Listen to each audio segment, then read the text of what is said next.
Olá pessoal do primeiro ano, como é que vocês estão? Hoje na aula de literatura nós vamos estudar o conteúdo do capítulo 3, certo? Então pega aí o teu livro texto, capítulo 3, página 127, porque nós vamos estudar a estética renascentista. Eu vou explicar, mostrar alguns slides, mas também pega teu livro texto aí, porque conforme eu vou falando, vai ter algumas informações que são complementares que estão aqui no livro texto, como imagens também e etc, tá bom? Então, vamos lá. Como vocês podem observar, hoje o nosso tema é estética renascentista. Portanto, nós vamos falar sobre o renascimento no viés da cultura, ou seja, o renascimento cultural, tá? Então, nessa imagem aqui, nesse slide de início, né, de introdução, nós temos aqui a imagem da Mona Lisa, a famosa tela de Mona Lisa, né, que está lá na França, de Leonardo da Vinci, tá? Ele nasceu em 1452 e morreu em 1519 e foi um grande nome aí do Renascimento, tanto nas artes plásticas como também para a ciência de modo geral, matemática, biologia, física, enfim, ele foi um multi, né? Uma pessoa multifuncional aí e utilizou o seu conhecimento, a sua vontade de conhecer mais e de experimentar em muitas áreas, tá bom? E por que, tia, que nós temos aqui essa imagem logo no começo? Por que, professora? Olha só. Aqui já vai fazer menção ao homem, né, ao ser humano, certo? E aí, isso está ligado com aquela ideia do humanismo, né? Do antropocentrismo que eu falei para vocês na aula anterior a respeito do teatro de Gil Vicente, ok? Então, para poder a gente ver que tudo isso está relacionado, nós vemos aqui logo essa imagem no começo aí para poder contextualizar esse momento, né, considerado Renascimento, ok? Muito bem. Então, onde foi que ele aconteceu? Olha só, aqui nós temos um mapa da Europa com os Países Baixos, com a França, Espanha, Itália, certo? Inglaterra. Então, foi aqui na Europa. E assim, tem muitas pessoas, né, que pensam que como ele começou na Itália, ele foi então só na Itália, porque tem muitos italianos que marcam o Renascimento, né, além do Leonardo da Vinci. Mas não, nós tivemos aí uma tendência que acabou se espalhando por outros países também da Europa, certo? Então vamos para a definição. Afinal, o que é renascimento? Olha a palavra, né? Renascimento, tem a ver com renascer. O que eles queriam trazer à tona? Renascer, né? Então, o que eles queriam era resgatar a cultura greco-latina, a cultura greco-romana, tá? Então, o que eles queriam? Era voltar ali à antiguidade clássica, né? Clássica da Grécia, tá? De Roma. Então tudo isso eles acabaram trazendo à tona aqui nesse período que foi entre a Idade Média e a Idade Moderna, certo? Resgatar a cultura greco-romana. Chama-se Renascimento o período de intensa produção artística e científica ocorrido na Europa entre os séculos XV e XVI, tá? E aí, como eu falei, ocorreu nesse período aqui de transição da Idade Média e Idade Moderna. Como exemplo, nós temos aqui mais outras duas imagens de Leonardo da Vinci, mostrando aí as suas invenções, né? Mostrando essa produção artística e científica. Continuando. O que estava acontecendo aí no mundo nesse período? Olha só, nós temos as rotas de comércio que tinham surgido a partir das cruzadas, né? O crescimento das cidades, a ascensão da burguesia, o desenvolvimento aí do comércio e da cultura nas cidades italianas como Gênova, Veneza, Florença, tá? E também lá na Bélgica, Flandres, ok? E aí o que a gente tem mais? O comércio com o Oriente, a expansão comercial, possibilitaram o enriquecimento e o acúmulo de fortunas, tá? E isso acabou servindo para que as pessoas que estavam acumulando riquezas investissem na produção artística, né? Nos músicos, nos arquitetos, nos inventores, escritores, pintores e tudo mais. ok? E aí muitos governantes, o próprio clero também ajudaram nesse processo de investir nos intelectuais da época. Então, levando isso em consideração, olha só, a Itália é o berço desse momento, né, do Renascimento, como eu acabei de citar. Veneza, Gênova são cidades italianas e que fizeram parte aí desse momento, né? E aí, essas cidades estavam se desenvolvendo bastante, por isso que a Itália é considerada o berço do Renascimento, ok? Porque os artistas, né, as mercadorias estavam lá surgindo e se desenvolvendo nesse período. E quais são as características principais do Renascimento? Olha aqui comigo, vamos lá. Valorização da cultura greco-romana, tá? Porque para os renascentistas, os gregos e os romanos possuíam uma visão completa e humana da natureza, ao contrário do homem medieval, tá? Então eles queriam resgatar aí essa cultura greco-romana. Valorização da inteligência, do conhecimento e do dom artístico. Lembra que eu falei na última aula do Teatro de Gil Vicente, que eu comecei a falar ali que tinha uma estética renascentista naquela proposta? Por quê? Porque eles queriam trazer a razão ali à tona, né? O raciocínio. Aqui é o que nós vemos também, a valorização da inteligência, né? Do conhecimento, ou seja, do cérebro, ok? Se na Idade Média a vida do homem estava centrada em Deus, o teocentrismo, que a gente já aprendeu, né? No Renascimento, o homem passa a ser o principal personagem, antropocentrismo, tá? Que é como eu falei para vocês. Teocentrismo, Deus no centro. Antropocentrismo, o homem no centro, né? Porque antropo significa homem, tá? E, logicamente, uma valorização da razão e também da natureza. A natureza entra aí como um elemento característico desse período, certo? O mecenato, olha só. Muitos comerciantes financiavam obras de escritores e artistas. Isso ficou conhecido como mecenato. Inclusive o clero também, né? Financiou para poder pintar as capelas, esculpir estátuas que mostrassem aí os valores religiosos, como a gente tem aqui manifestado nessa imagem, certo?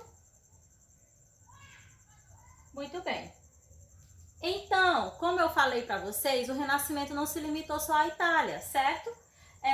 Ele ocorreu também em Portugal, na Espanha, na França, Polônia, Alemanha, Inglaterra e nos Países Baixos, como por exemplo a Holanda e a Bélgica. Aqui a gente tem uma imagem aí que representa também esse momento do Renascimento, certo?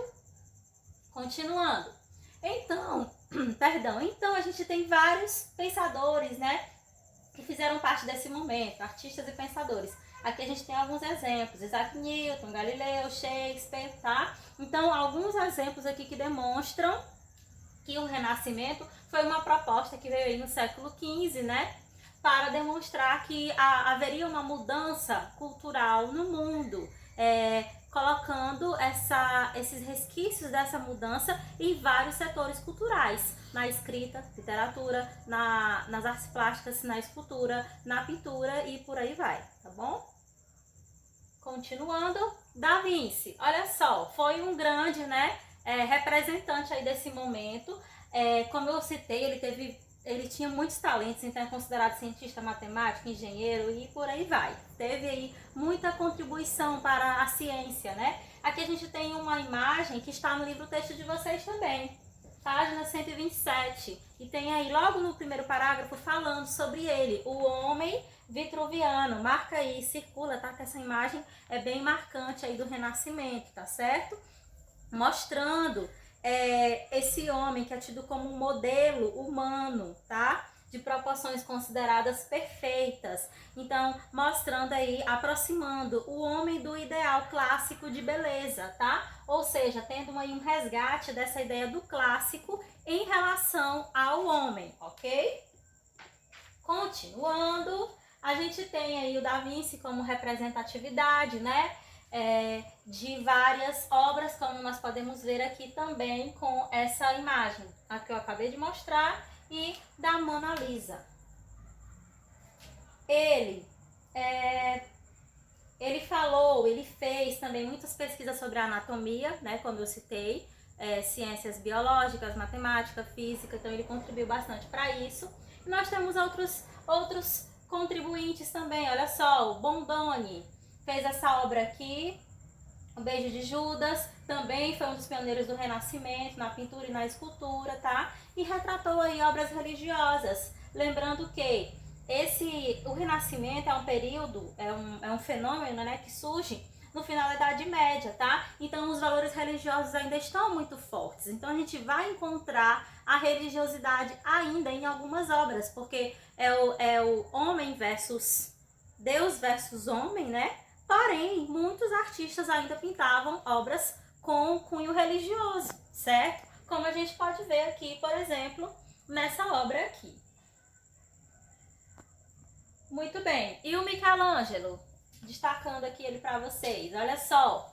Arquiteto, pintor, escultor, né? Tem várias imagens, várias obras conhecidas, como por exemplo Davi, aquela que eu mostrei lá no começo como um homem assim grego, né, cabelinho parecido com os homens gregos. Pietà, Moisés e a Capela Sistina, que é essa imagem aqui ao lado, mostrando aí um pouco da religiosidade também, demonstrando os anjos e com esse contato com o homem, certo? Então a gente percebe aí essa tendência. Uma obra do Michelangelo muito famosa, A Criação de Adão. Vou colocar aqui para vocês, porque esse slide é online e essa imagem está incompleta, tá cortada, mas aqui eu tenho para vocês uma imagem que demonstra essa figura completa. Observem aqui, Adão e Deus, né? Então a gente vê aí um contato, lembrando pra gente essa ideia aí do teocentrismo, do antropocentrismo, mas aqui o que é interessante é que a gente percebe o homem com as suas formas, mostrando todos os detalhes, que também é a mesma tendência lá do Leonardo da Vinci, né, na imagem O Homem Vitruviano. E uma coisa interessante é que Deus está aqui e aqui no segundo plano é como se ele estivesse aqui com um manto, né, um manto vermelho que formasse a imagem de um cérebro. Parece loucura, né? Mas olha aqui, ó, parece aqui, nos lembra, nos remete a um cérebro, tá?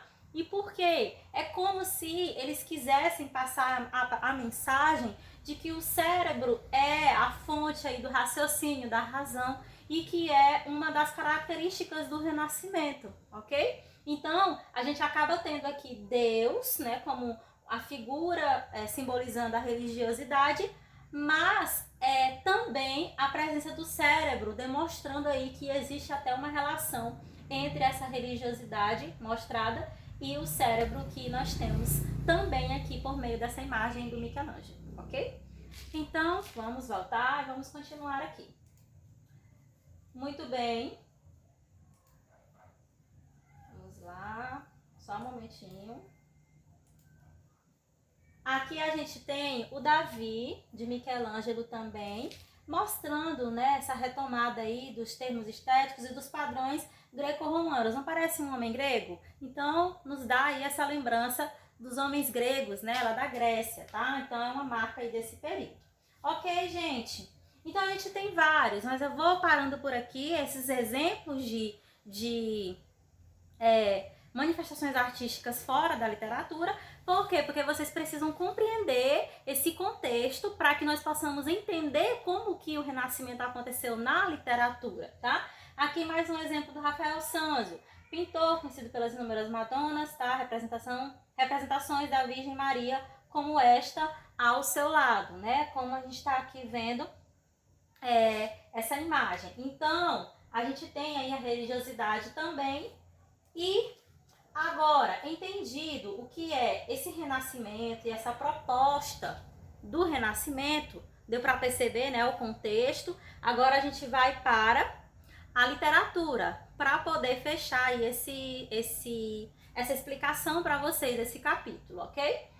Professora, por que a senhora falou de tudo isso se a senhora é professora de literatura? É porque, gente, a história, a arte, a literatura, elas estão juntas, elas se complementam, principalmente em alguns assuntos que nós encontramos no conteúdo de vocês, né, no cronograma, que demonstram essa ligação, como, por exemplo, esse assunto aqui, o Renascimento. Porque, entendido que é Renascimento, que vocês já devem ter estudado em História e também em Arte, e agora em Literatura, né?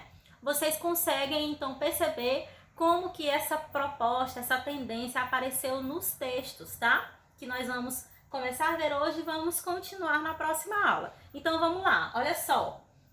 Quais foram essas mudanças? Era o seguinte, o escritor ele precisava ser considerado clássico, mas para isso, o que ele precisava fazer? Ele precisava ter domínio dos princípios estéticos, né, que eram determinados, e obedecer aí alguns conceitos. Que conceitos? Olha só, equilíbrio, mimese, verossimilhança e o racionalismo, tá? Perdão, racionalismo. Então, esses 4 elementos estão juntos, que é o que vocês podem perceber aí no livro-texto, tá? Na página 130. Então, vou explicar agora cada um para vocês compreenderem como estão ligados. Equilíbrio, harmonia e regularidade entre os elementos que compunham a obra de arte. Ou seja, tudo devia estar interligado, equilibrado, falando ali a mesma língua, tá? E mostrando que era necessário haver um equilíbrio, né, uma organização, e tudo isso ligado à mimese. E o que é a mimese? Vamos lá. Mimese é a transposição artística do real, a imitação da realidade, tá? Então, que realidade é essa, professora? Todo o universo, gente, natureza, objetos, sentimentos, as experiências que nós temos como seres humanos, tudo isso era considerado, ok? Para imitar de forma eficaz, o artista precisava seguir os autores clássicos. Era isso que os renascentistas consideravam na literatura. Mais um conceito, verossimilhança. Já ouviu falar nessa palavra? Parece que é algo que é verdade, né? Mas não é exatamente a verdade. É quando uma história imita o real, tá? E aí existe uma relação entre a obra de arte e os dois aspectos. A realidade que ela reproduz e a forma utilizada para reproduzi-la, tá? Por exemplo, numa peça de teatro com os personagens de características comportamentais, sociais e psicológicas coerentes com as suas atitudes, como a gente vê, por exemplo, lá no Teatro de Gil Vicente, né? Na peça O Alto da Barca do Inferno, que os personagens estão ali falando e demonstrando ali o que é a postura deles em relação às suas próprias atitudes, ok? E o racionalismo, claro, né, não poderia faltar, porque é a marca aí da expressão do Renascimento, certo? Então, cálculo, ou seja, pensar, planejar, a estratégia, a reflexão em torno da melhor maneira de dizer alguma coisa, tudo isso é importante, porque eles consideravam isso, não era escrever de qualquer jeito aí, né? Assim não, era planejar, era organizar direitinho, porque esse raciocínio tinha toda a diferença na hora da produção artística. Então, o que o Renascimento considera? Pode ter um texto fantasioso? Pode, né? A fantasia pode ter, imaginação, inspiração, tudo isso. Mas o freio era o quê? Era a racionalidade, tá? Tinha que ter uma racionalidade nisso aí. E para o artista renascentista, era necessário ter o conhecimento estético, tá? Porque sem conhecimento estético, ou seja, sem conhecimento da arte, e sem saber fazer, que é o engenho, né? A engenharia, o saber fazer, então não dava para ter uma obra literária bem feita, ok? E quais as fontes filosóficas desses textos? De onde foi que eles se inspiraram, né? De onde foi que o Renascimento se inspirou? Em Platão, filósofo que ele considerava as abstrações maiores que o concreto. Por exemplo, beleza, amor e coragem. Para ele era o seguinte, o amor, né? Se duas pessoas se amam, para ele é como se aquelas duas pessoas estavam ali concretizando a ideia abstrata que primeiro eles tiveram no pensamento. Entenderam? Então era isso que eles consideravam. E o Aristóteles? Os clássicos herdaram dele o interesse pela natureza, que é uma característica renascentista, e pelo ser humano, tá? Que também, obviamente, é uma característica renascentista, né? A ideia do humanismo. E a arte como mimese, que é essa imitação da realidade. É um conceito que vem de Aristóteles. Maneirismo, para finalizar, é o quê? É o seguinte, olha só. É um movimento artístico de revisão dos valores clássicos do Renascimento. Os próprios renascentistas tiveram aí um grupo de pensadores, né, que foram por essa tendência aqui, que era levar em consideração os valores clássicos, mas não fazer exatamente do mesmo jeitinho lá que eles eram, né, que eles propunham. Ou seja, é uma tendência dissonante. O que é a dissonância? Por exemplo, quando alguém está cantando, tá ali todo mundo nas notas, né, certinhas ali, em harmonia. Aí, se alguém faz uma nota dissonante, é como se ele fizesse uma curva, é como se ele fizesse uma nota ali que sai um pouquinho do padrão, entenderam? Então, era exatamente isso que eles faziam. E na literatura, como é que isso ia acontecer? Era quando tinha ali, a clareza expressiva passou a conviver com a exposição, com as exposições tortuosas, né? E de raciocínio, com imagens marcadas pela contradição, que antecipam aí uma estética barroca. Ou seja, a gente tem exposições tortuosas aí que não são exatamente como a cultura, a tendência greco-romana pregava, certo? E um exemplo disso aqui na escultura é essa imagem, olha só.